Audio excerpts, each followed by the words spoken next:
Salut les gamers, j'espère que ça va bien. Aujourd'hui, on va faire les choses de façon un peu différente. On va parler du paladin.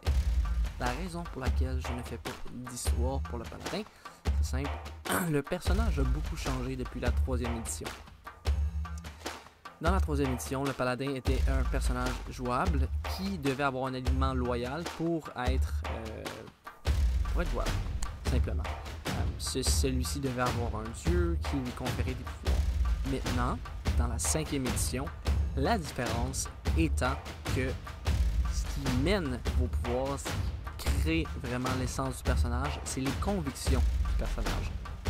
Le personnage se voit faire un serment qui, avec sa conviction, lui confère des pouvoirs. Donc, tant que vous respectez votre serment, vous êtes capable de invoquer justement les pouvoirs de votre conviction. Ce qui est quand même assez cool comme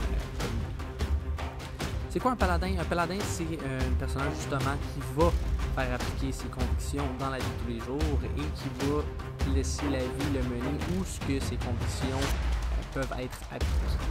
Généralement, c'est des guerriers, puis ils vont être des bons tanks, comme on dit dans les jeux vidéo.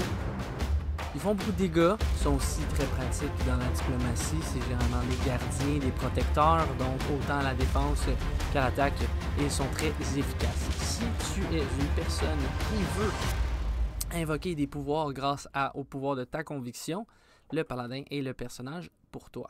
Donc on parle de, par exemple, un paladin super optimisé, un demi-orc paladin qui fait un coup critique, peut rouler 3 fois les dégâts, à cause du coup critique et savage attack.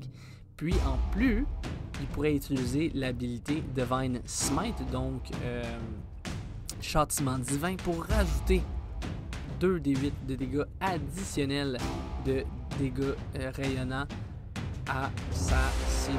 Donc on parle de beaucoup de dégâts à bas niveau, ce qui peut être très intéressant. Ceci dit, si vous focussez, si vous vous concentrez spécifiquement sur le dégât au niveau 2, le paladin se fait voir 4 options de style de combat, donc défensive, combat à 2 armes, à grande arme ou dueliste, si je ne m'abuse, qui est pour le dégât. Donc, dépendamment de quel genre de paladin vous voulez jouer, vous allez avoir le droit d'apporter une armure minimum moyenne ou lourde. Puis, à partir de là, dépendamment du serment que vous avez choisi, avec des serments additionnels dans le Janitor's Guide to Everything, vous allez pouvoir avoir une diversité de personnages assez intéressante. Je vous souhaite une excellente journée et on se reparle bientôt.